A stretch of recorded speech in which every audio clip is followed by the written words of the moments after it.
Los invitamos a tomar sus lugares, por favor, para dar inicio.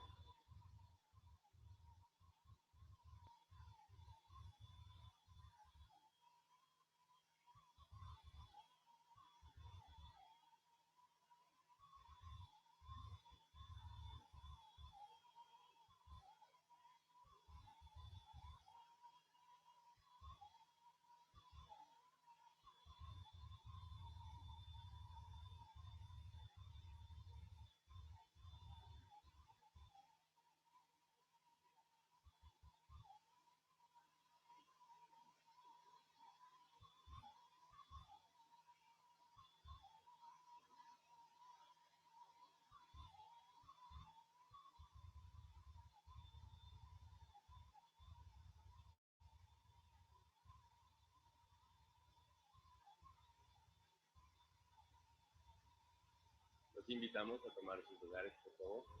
Muy amable, gracias.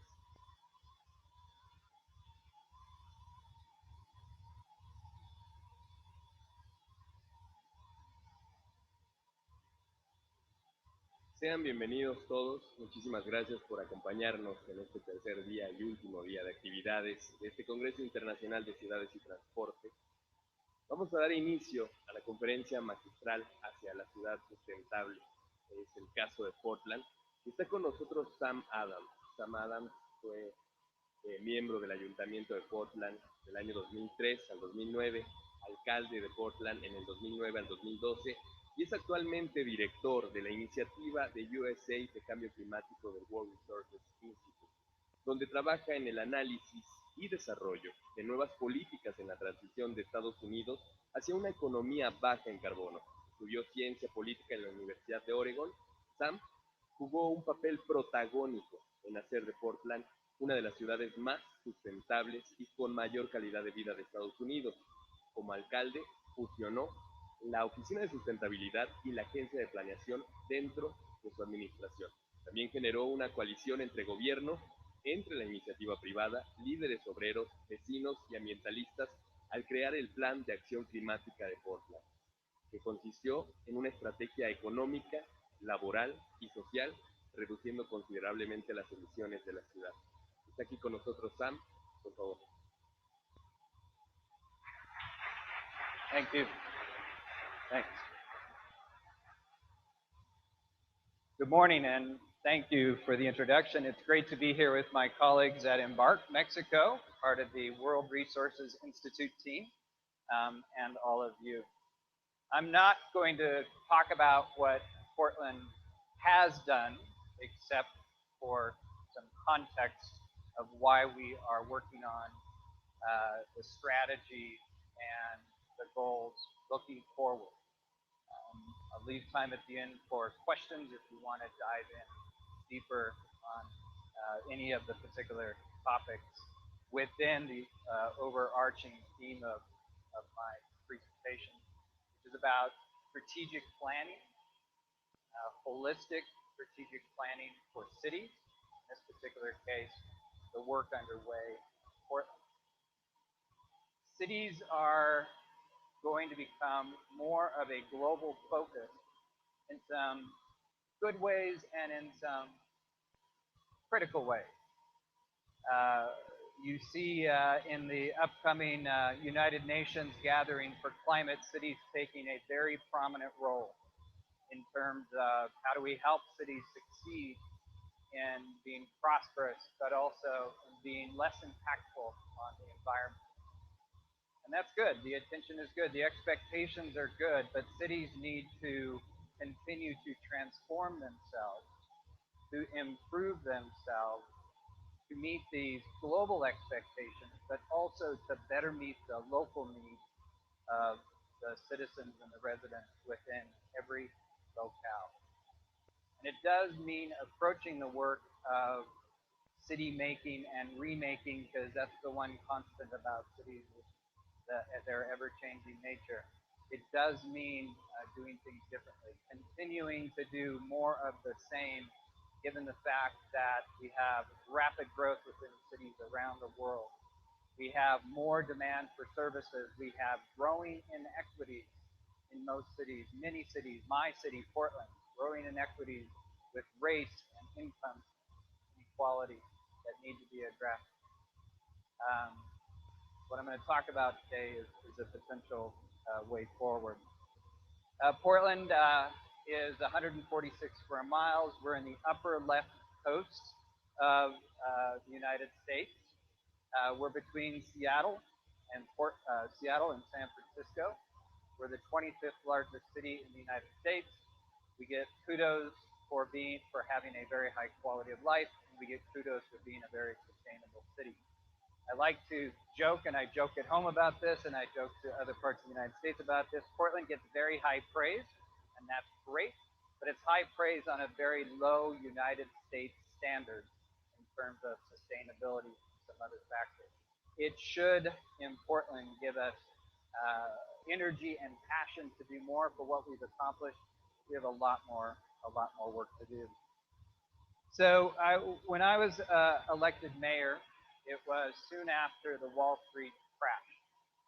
And I knew with job cuts at about 25,000 jobs were being lost a month in the region, that we were going to be having to cut our budget in the city significantly, and every other government that worked within the city of Portland was going to have to cut their budgets as well. But I campaigned on a very ambitious agenda to improve Portland. And so I set about in a strategic direction to put in place an overarching, holistic, strategic process called the Portland Plan. And one of the first things I did was ask our auditor to go out and do an inventory, to do an accounting of what government spends in the city of Portland. And it came up to about $11 billion. That's federal, state, county, metro, and a whole bunch of other school districts. $11 billion is what was spent within the city of Portland. The city of Portland's budget was about $2.3 billion. So $11 billion total spending, $2.3 billion what I and the city council had direct control over. And everybody else that was working in the city of Portland, often by independently elected government, all had their own vision of what Portland should be, all had their own understanding of what Portland was, what its strengths and its weaknesses were. And they were about to cut their budget. Again, in the face of increased demand of services, wanting to improve the city. I didn't just want to have my 4-year term be about cutting budgets. So I gathered folks together and said and proposed that we pursue a better way than acting independently, than acting in silos, and that we work together to create a strategic plan that not only dealt with the immediate crisis, but set some goals for their work in the city. Even though most of these jurisdictional boundaries do not match up with the city of Portland, the transit agency is a regional transit agency. The school district, the city of Portland has 6 school districts, each with their own independently elected board. The city doesn't run the school system, doesn't run the workforce training system. So I pitched them on working together to create the plan, to working together to integrate more our work, and to do it in a way that wasn't that whether or not we were gathered together as a group, when they were off making their decisions about transit, they were doing it with this knowledge in mind of when their work was in the city of Portland, what we had agreed to do, what we agreed to pursue for a better Portland. That was part of this strategy. The first thing I did after gathering them together was to merge 2 departments in the city. I merged the planning department and I merged the sustainability office. I don't know about Mexico, but in the United States, most cities have a separate agency that does sustainability and a separate agency that does zoning and planning. And because I wanted not only the Portland plan strategic work to be infused at the DNA level, at every possible part of it, with sustainability thinking and goals in mind, I pushed them together. It became the Bureau of Planning and Sustainability. sustainability, and I put the leader of the Office of Sustainability in charge of the new combined bureau. They uh, and that worked better than I possibly thought it could, because now every decision related to planning, strategic planning, land use planning, zoning, went through the new merged office and was inculcated with sustainability thinking, sustainability principles. So we set out on creating the Portland Plan. The Portland Plan has 4 goals, 12 measures, 9 action items. And I can show it to you on one page in a minute. First, though, I wanted to underscore the 4 goals. The first, the goal for Portland to be prosperous. Nothing else is possible for Portland, or I would argue any city, if you don't have prosperity. And you're never going to get it exactly the way you want it. But if you don't understand that without prosperity, you don't have the taxes, families don't have the jobs or the income to engage in a lot of other things, then it's not it's one of 4 things. It's very, very important. And cities too often aren't even involved in economic development. The second is educated. Portland to be educated. Again, the city doesn't run the college. We don't run the schools, community colleges, but still, if the number one determinant for health in the United States, the number one determinant for your salary is how educated you are, how skilled you are. It isn't just about a college degree. Trade skills are incredibly and increasingly valuable. So it's not only about a college education, it's about skills. Education was the second goal. Healthy. The county runs the health department. The state in Oregon and Portland runs the health department. The city of Portland doesn't run the health department. But still, health, education, a key determinant of health, public health, so critically important. I wanted to have their thinking more involved in our strategy making. When we're doing transportation planning, if the public health person isn't part of that conversation, then that isn't a complete conversation, in my way of thinking, and this plan's way of thinking. And finally, I touched on it.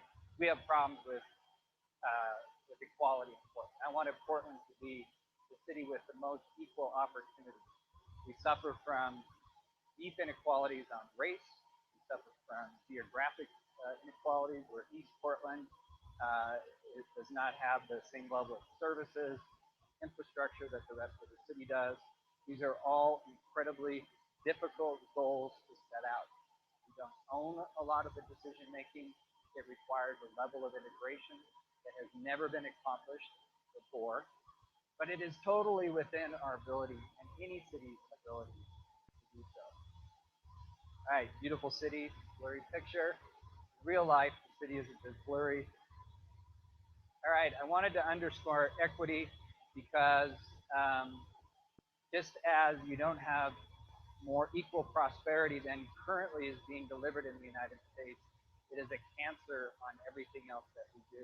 If only a few are making the big bucks, if too much of access to Portland's good life is based on your race, and that will eat away at everything else. So equity was infused, as was the environment, in every aspect of this plan. This is the Portland Plan process, and the plan itself on one piece of paper. I challenged my staff to do.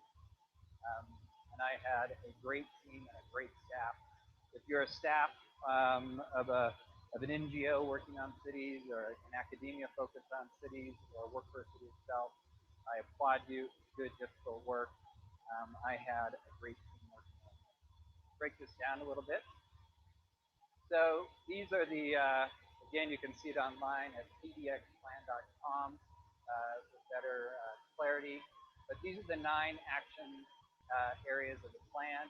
They lead to, again, you've got prosperity, you've got health, you've got education. It's surrounded, again, infused with aspects of equity, and the whole thing is done with the the precepts and the approach of sustainability.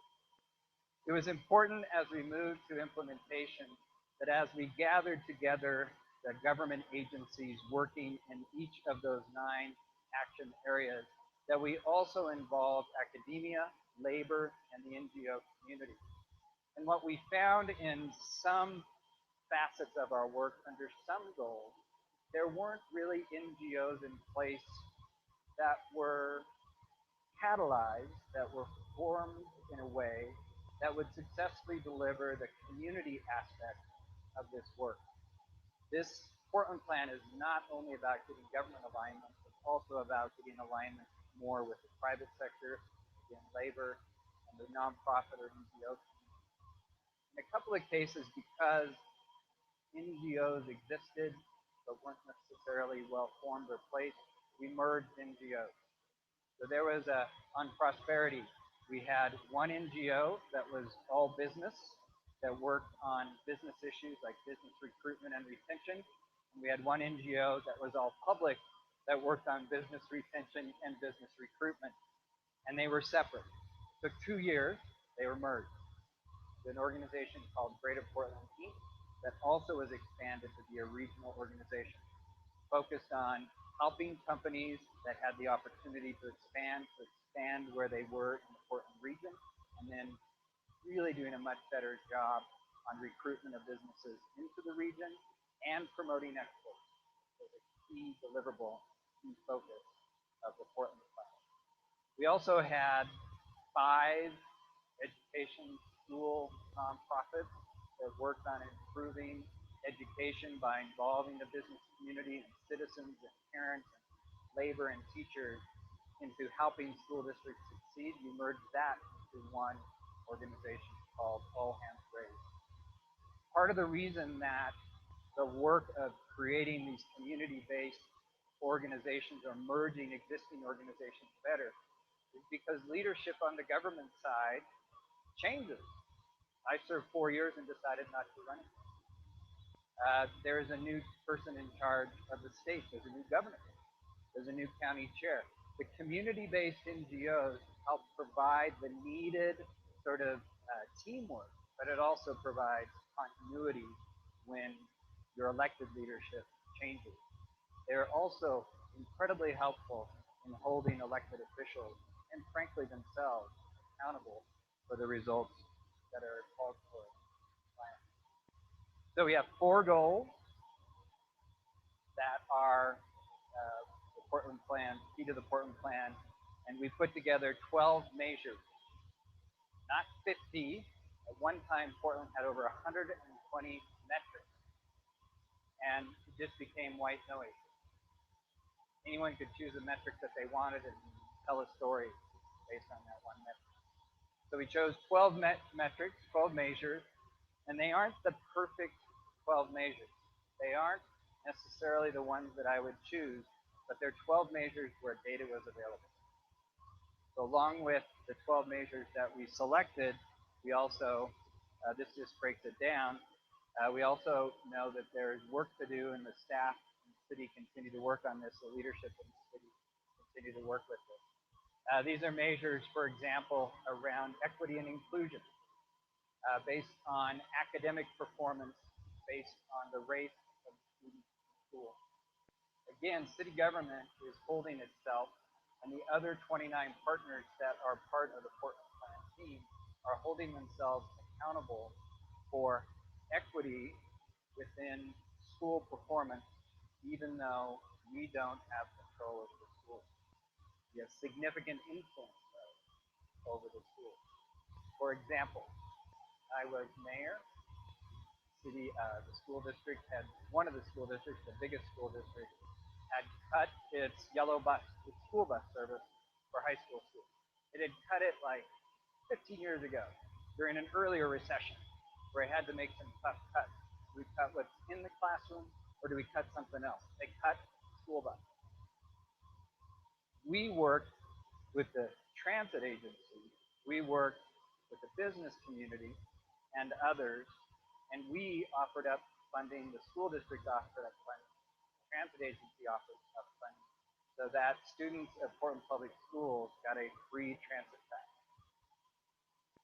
That allows them to get not only to and from schools, it allows them to do after school activities. It allows them to work. It allows them to travel throughout the city and experience the entire city in a much more realistic and mobile way.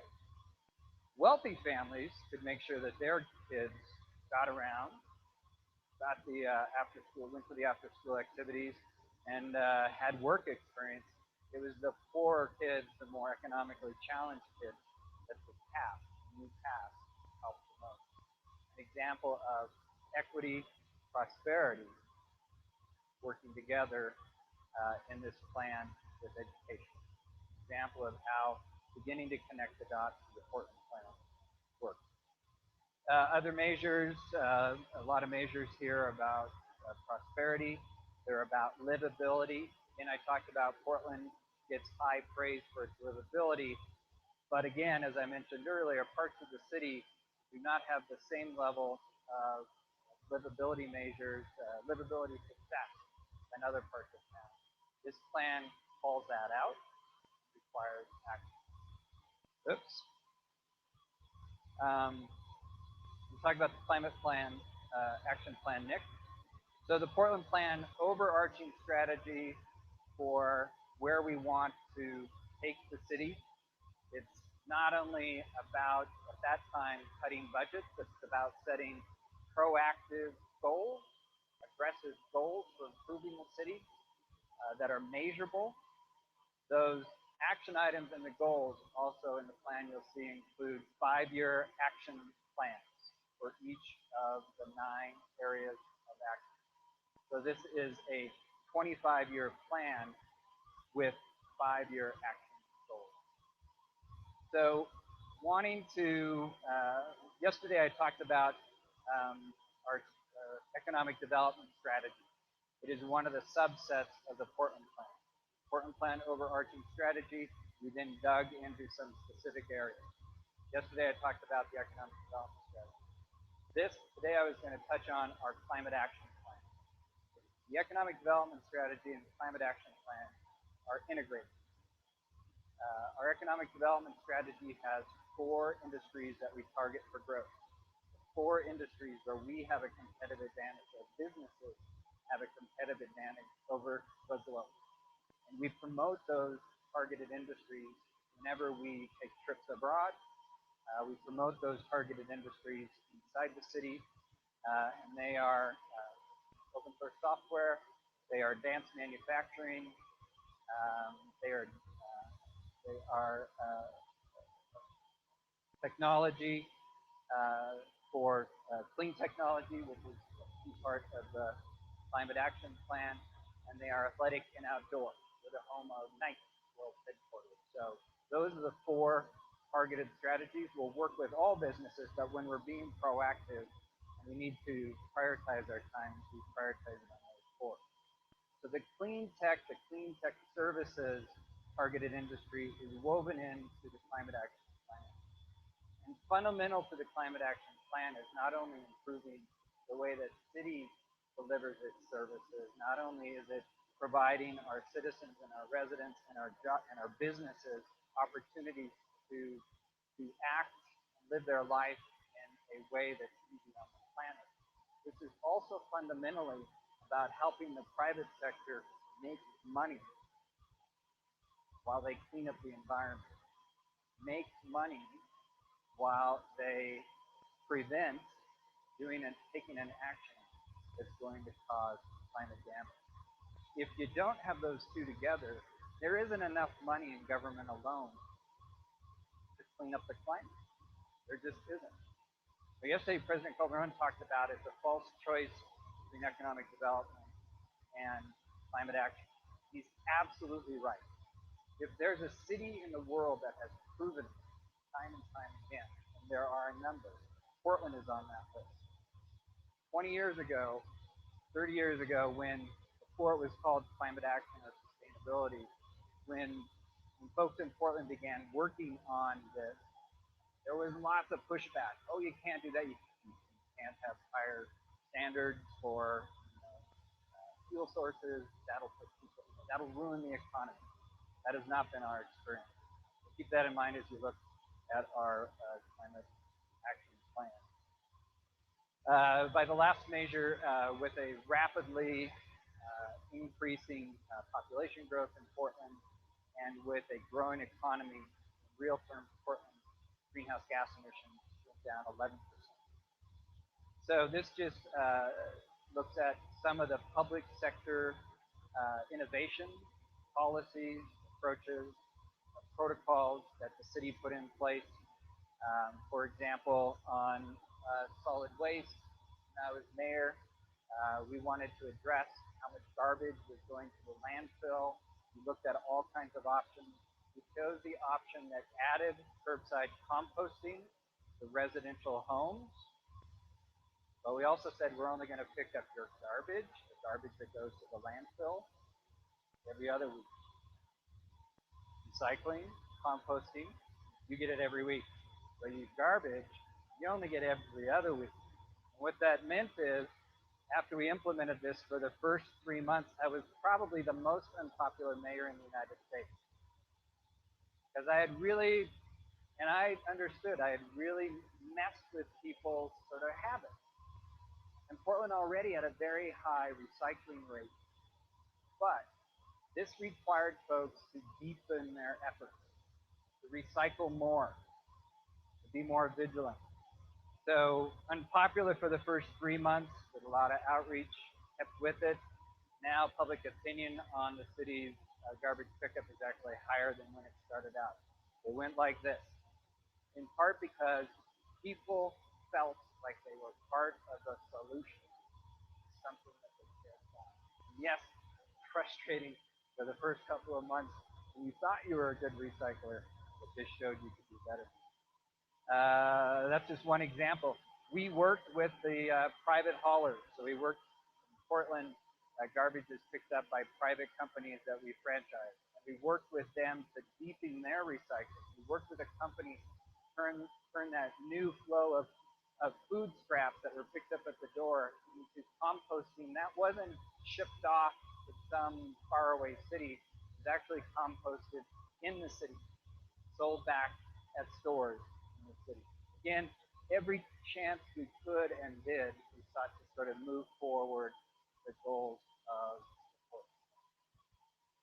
This gives you, you can look at this online. This is just our emissions are down, jobs are up, population is way up. You can see, this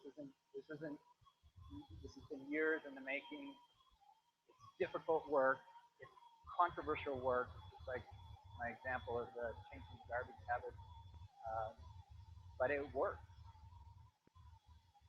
This is what we still have to do. When I say that Portland deserves high praise on a low U.S. standard for sustainability, we mean it. We are one of the few growing cities that have had the reduction in carbon emissions. But as you can see from this graph, we have a long ways to go. A long ways to go. And I'm convinced we will get here. So all the challenges we face, just the basic challenges we face working on cities, I am convinced that we can achieve the goals that are noted in the Portland plan. We do spend quality time, a very smart staff spends quality time doing the metrics.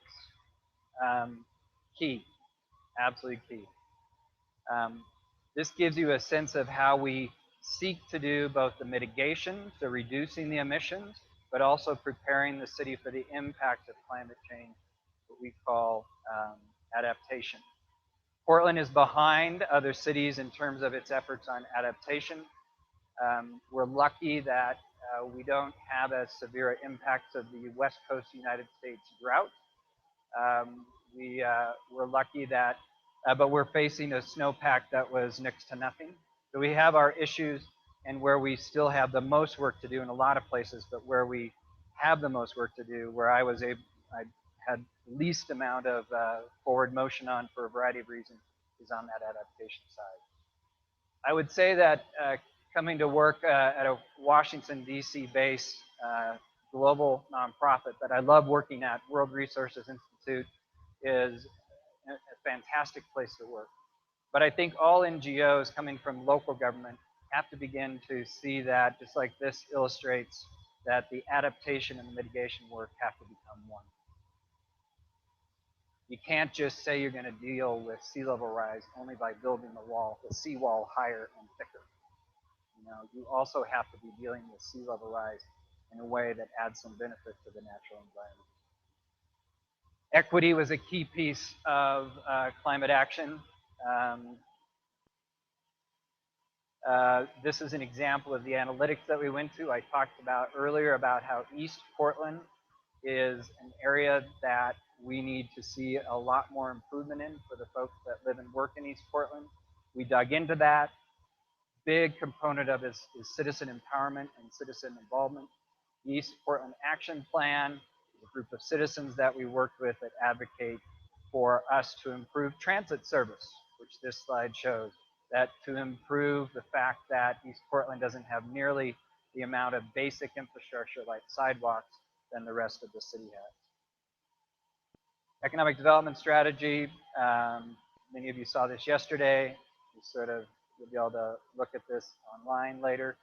And that's my presentation.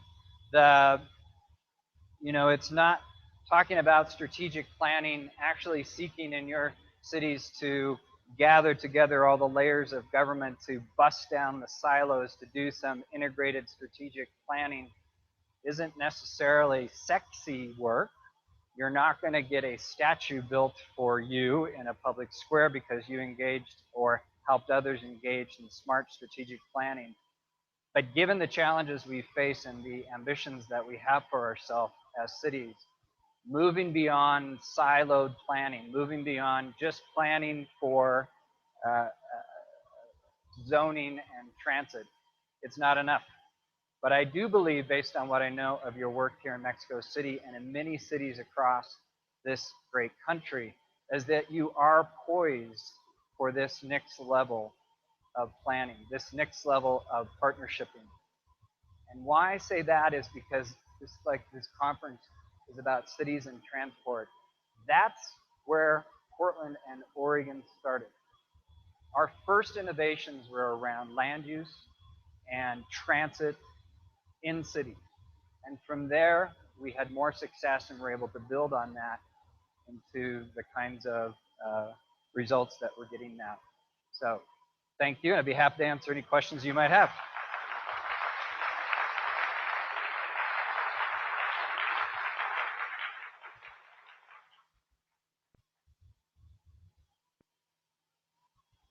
Vamos a continuar con la sesión de preguntas y respuestas. Si nos regalan su nombre y de dónde nos visitan, por favor. Aquí, Ere.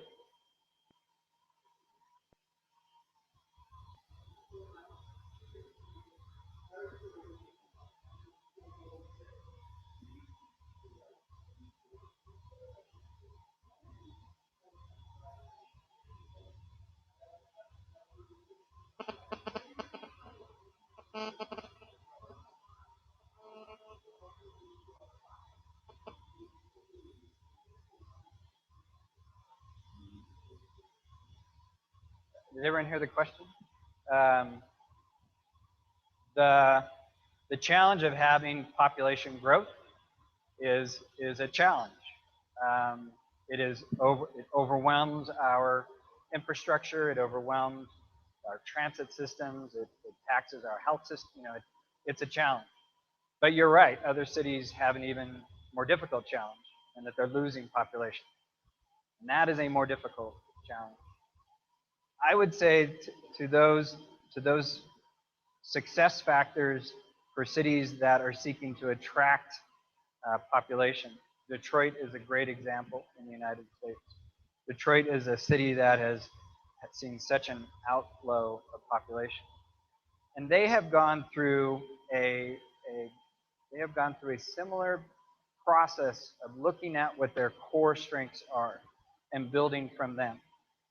So it really starts with getting to know yourself. The Portland Plan was really a self-knowledge, was a big self-knowledge, self-awareness. Step number one, who are we? really, and what is our status, what are our weaknesses, what are our strengths, and building from the strengths while trying to address the weaknesses. For example, Portland's strength is it's one of the largest manufacturers and exporters of goods on a per capita basis in the United States. On a per capita basis, we're the third biggest exporting region in the United States. We got to know that better through this Portland Plan process, through developing that economic development strategy.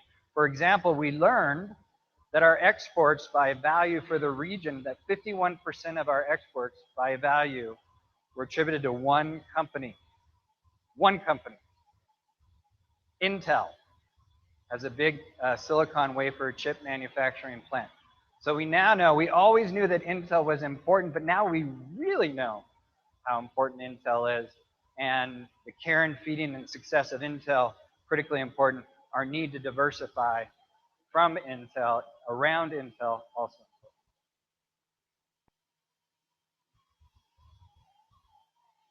¿Alguna otra pregunta?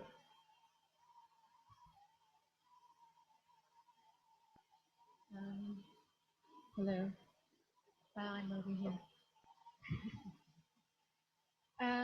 About business working together with cleaning the environment, could you give us a specific example?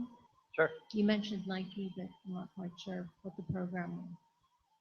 Maybe I'll give the example of a project we call the River District that was about how to partner with private sector, in this case landowners and real estate investors, to do something that the market on its own was not going to do. It was a part of town that was a railroad switching yard, included a lot of warehouses. It was bought up by a number of investors, and they started building what the market would buy, which were these three-story townhouses, sort of attached townhouses. Expensive, beautiful, but expensive. I was chief of staff to the previous mayor, Mayor Vera Katz, when this work happened, and we approached the developers and began a negotiation and conversation about building a complete neighborhood that included affordable housing, that included streetcar, that included parks, that included office and commercial, that was part of our efforts, the complete neighborhood efforts, is to reduce congestion, to protect growth impacts on existing neighborhoods by focusing in here. And what it meant was that we negotiated with them the elements of a complete neighborhood. They had to go out and get more investment. We agreed that the taxes that were raised in this district would go back into the district to pay for the retrofitting of buildings, to pay for parks, to pay for affordable housing. The River District project has worked extremely well. And it has been, and it's a signed agreement. It's very thick. The project, I think, is now 13 years old. It's gone through 2 recessions successfully. So that's an example of public-private partnership where we were taking what we now call the elements of the Portland Plan and sustainability and infusing them into redeveloping a part of the city in a way that the private sector is making more money, has made much more money than if they had just gone it by themselves without us as a partner. We, in turn, because they made more money, got more taxes, and we put that back into the neighborhood to make sure that it was affordable and a complete neighborhood. Hello, I am Salvador Herrera. I'd like to ask you about the urban growth boundary. If Portland is very famous for that mechanism, I'd like to know if it's related to the plan and how, if the achievements of such a measure, because here in Mexico we have a very strong problem of urban sprawl, and there's some people think that an urban growth boundary for Mexico and cities could be a mechanism. So I'd just like to know the experience. Thank you. My opinion, question about urban growth boundary, my opinion of our experience in Portland is a very positive experience. The work in the 1970s to establish tougher zoning and the urban growth boundary for the entire state, but a key focus on Portland, was key to addressing what had been the very automobile-centric planning and growth of the region. The downtown Portland, emptied out of businesses because of the sprawl. The urban growth boundary, which can expand, but it has to go through a process, and you have to demonstrate that expanding this boundary around the city for more sprawl, that there is a good reason for it. And that conversation has been key to our success. It has helped keep the focus of investment on existing neighborhoods. It is important as you do it, though, that you also have very robust efforts around affordable housing. One of the sort of new problems for Portland is gentrification. And, we worked so hard for so long to stop the outflow of people leaving Portland but moving to the suburbs. We worked so hard at it, suddenly gentrification came along very quickly. And we weren't completely prepared for it, aren't completely prepared for it. But where our point of success in all that has been affordable housing, and that we seek to devote significant resources to affordable housing.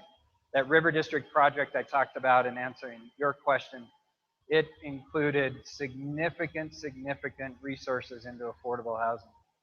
And the affordable housing was designed not so that it was off, in some nasty corner of this new district. It's in the middle of the district. It's next to the best park, and its design and planning of the affordable housing project are marbled into the neighborhood, so that there is a diversity of incomes in the neighborhood. But urban growth boundary, I think, very important. You need some of these other policies in place, though, to capture the full benefit and to deal with issues of affordability. ¿Alguna otra pregunta?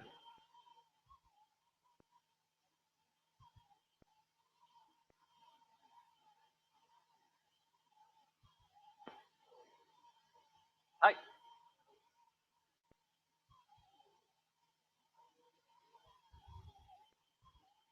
How do you do?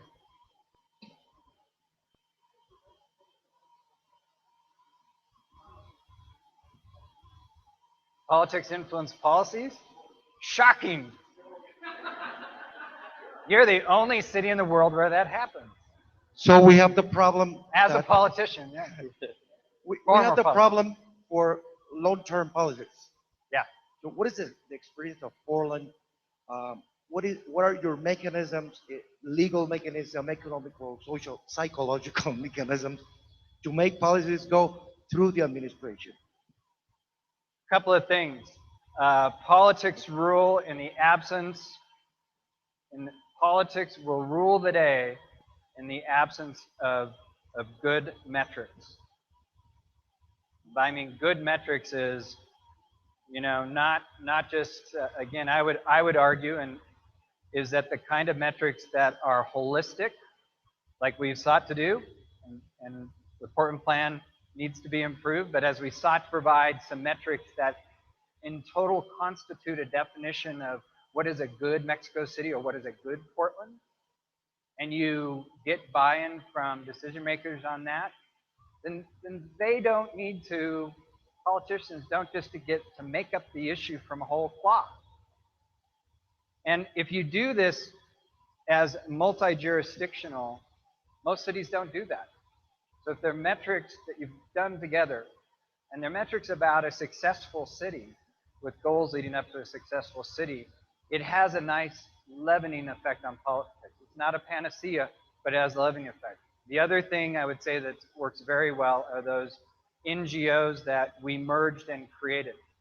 So the NGO for economic development, called Greater Portland, Inc., has had also a nice balancing effect, an advocacy effect of folks that have this institutional history of the Portland plan, they have the institutional sort of issue history of the economic development strategy, and they bring in folks while they're candidates and have conversations. They don't wait for them to get elected, and they seek to educate them. That doesn't mean that an elected official can't have his or her own take and want to lead somewhere else, but they do a good job of grounding them on the previous work. So those are two specific things that I have found to be very beneficial to sort of level raw politics. ¿Alguna otra pregunta? Thank you, Sam, for your presentation. My quick question is on terms of culture. It seems like Portland has a very sustainable culture. People are really friendly to the environment and so on. And in some cities, maybe they are not as experienced with that type of culture. Right. And we may think that it's like the chicken and the egg, right? Like what comes first, the culture or the infrastructure? So in Portland, I know they have the bike sharing program. They have a lot of transit programs. So in terms of fostering a culture of mobility that is sustainable, what can a city do or what can a mayor do to influence that? Is it just infrastructure? Are there programs that facilitate that? Great. Another great question. Just to be clear, in the 1960s, Bobby Kennedy, who was the Attorney General of the United States, said that Portland was one of the most corrupt cities on the West Coast. And until the 1970s, by court order, we had the most polluted rivers in the some of the most polluted rivers in the United States. One of our rivers was on the cover of Time magazine, a national periodical. And it wasn't until the 1980s, actually the 1990s, that we began to deal with what was some of the worst air quality of any city in the United States. So there's nothing magical, there's nothing in the water in Portland that has gotten us to where we are today. It is a combination of public policy and private partnership, the two together, I think that are key. I think you can skip over a lot of the lessons we learned, the mistakes that we made through this kind of, this is our latest, greatest thinking in terms of how to push ourselves forward with all the benefits. Because Portland didn't start out at the city it is today. It has been a 45-year journey, but we were once a real polluted, corrupt city. Not a good place to be for a lot of our citizens. Y la última pregunta para cerrar esta sesión. What would you have done differently? What would I have done differently? I got to narrow it down to one because we're almost out of time. I would have brought together so in putting together the Portland plan, I tended to have everyone around the table for the discussions. And doing it over again, I would have have the discussions of all 29 partners. There are 29 governments that work in the city of Portland that spend those $11 billion. Again, only one. I was only in charge of one. But I had more people around the table more often, and I would have broken out more of the functions and gone deeper with some of the functions. Like in the city of Portland, there are 9 government agencies that provide transportation or transit. And I would have started that process earlier in hindsight. Thank you very much. Really appreciate it.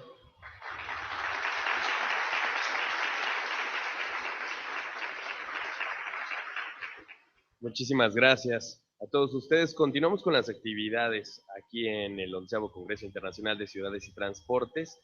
Les queremos hacer una invitación al panel de desarrollo intraurbano para la regeneración de la ciudad que se estará llevando a cabo hoy a las 3 de la tarde en el Auditorio Ciudad de México. El tema es cómo podemos aprovechar las zonas de nuestras ciudades que están deterioradas, pero que tienen ubicaciones privilegiadas. Muchísimas gracias.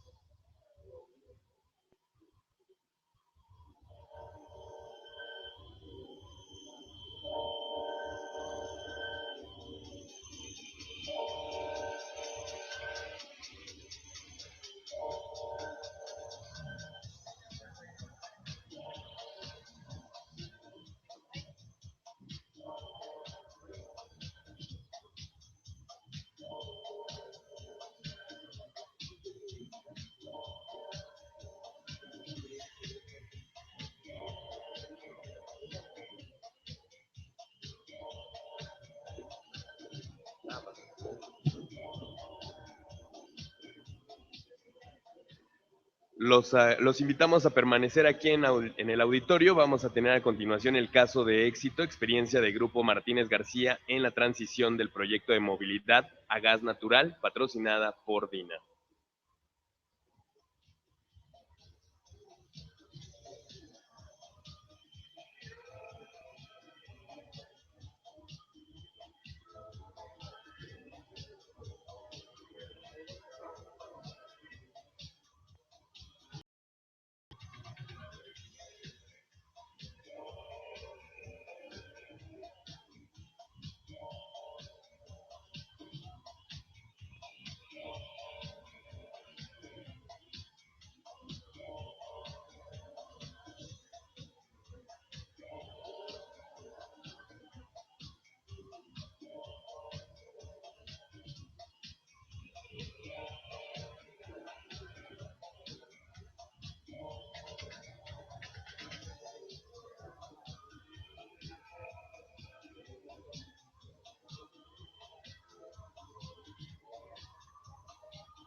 Les pedimos por favor tomen asiento para la siguiente conferencia.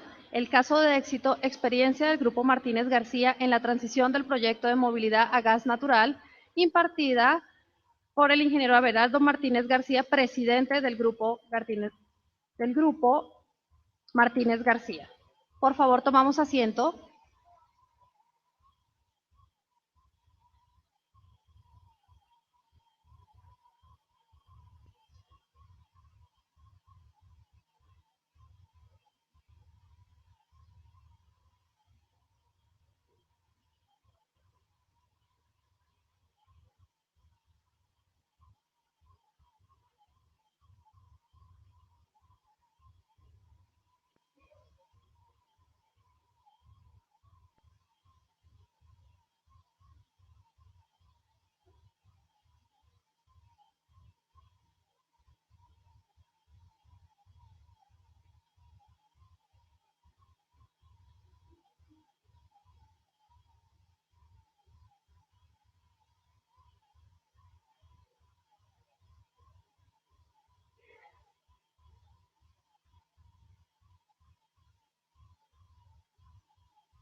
Les agradecemos su atención y continuamos con las actividades de este Congreso. A continuación vamos a dar paso a este panel de caso de éxito experiencia de Grupo Martínez García en la transición del proyecto de movilidad de gas natural. Está con nosotros el licenciado en Derecho, el licenciado Abelardo Martínez de la Garza. Él es egresado del Instituto Tecnológico de Estudios Superiores de Monterrey. Actualmente se desempeña como director general del Grupo Martínez García, con 10 años de experiencia en el sector de transporte urbano, siendo una cuarta generación en el ramo del transporte urbano.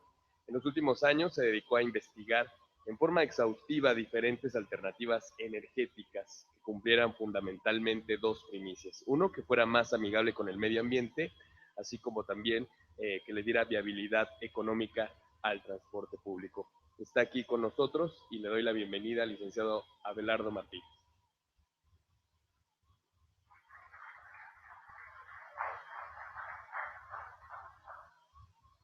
Buenas tardes. Para mí es un gusto estar aquí con ustedes y poder platicarles de la experiencia que hemos vivido en esta transición.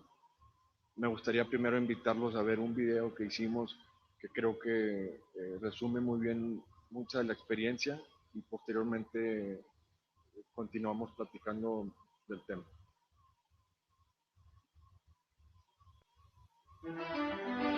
Monterrey, capital de Nuevo León, ciudad cosmopolita por excelencia, con 11 municipios en su área metropolitana, distinguiéndose por ser la principal zona industrial de México, con excelentes servicios de salud, educación, esparcimiento, a los que la población tiene fácil acceso gracias a la rapidez y funcionalidad del transporte público. Historia del Grupo Martínez García.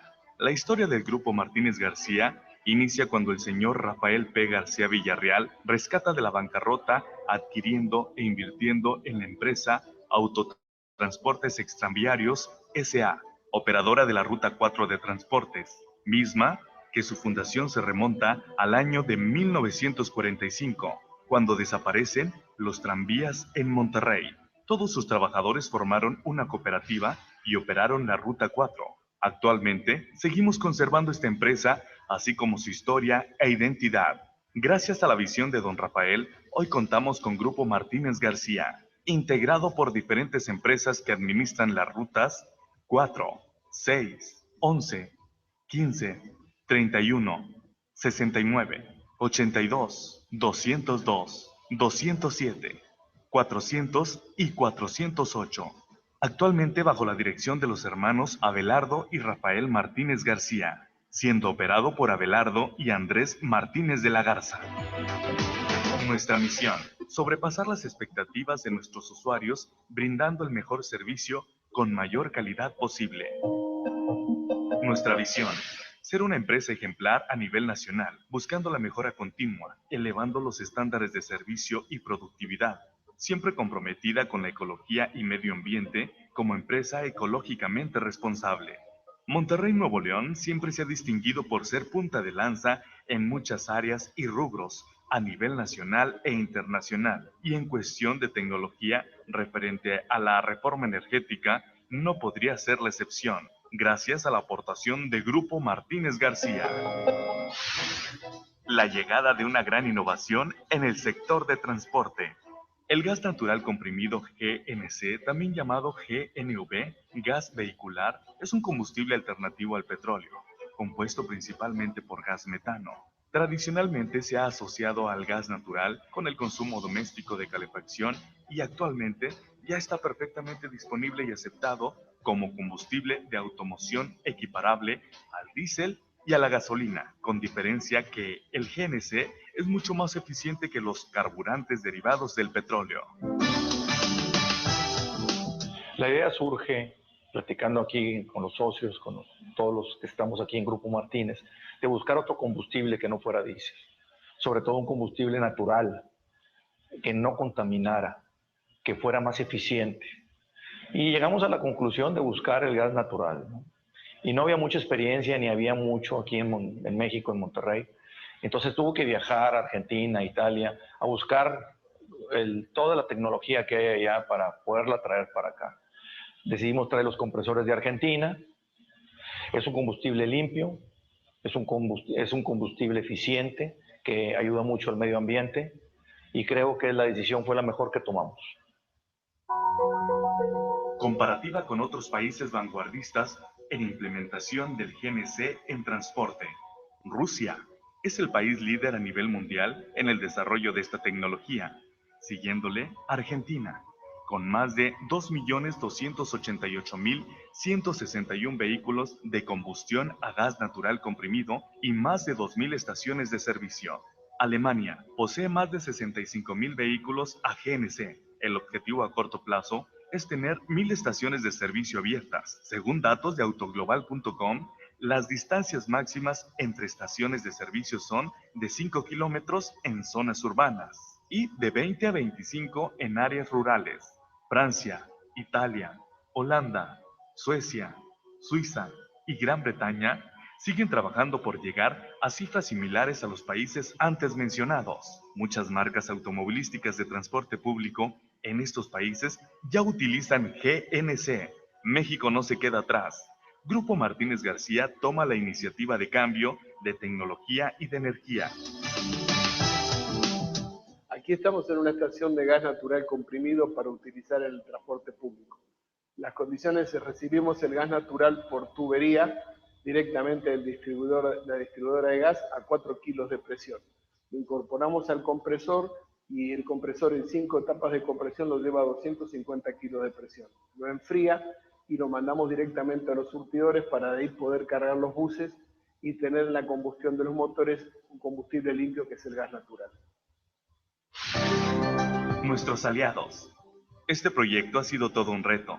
Nuestros amigos del Banco Banamex se han convertido en nuestros mejores aliados. Otorgándonos su apoyo y confianza, hemos caminado juntos por más de 3 décadas. Estos son algunos de nuestros clientes.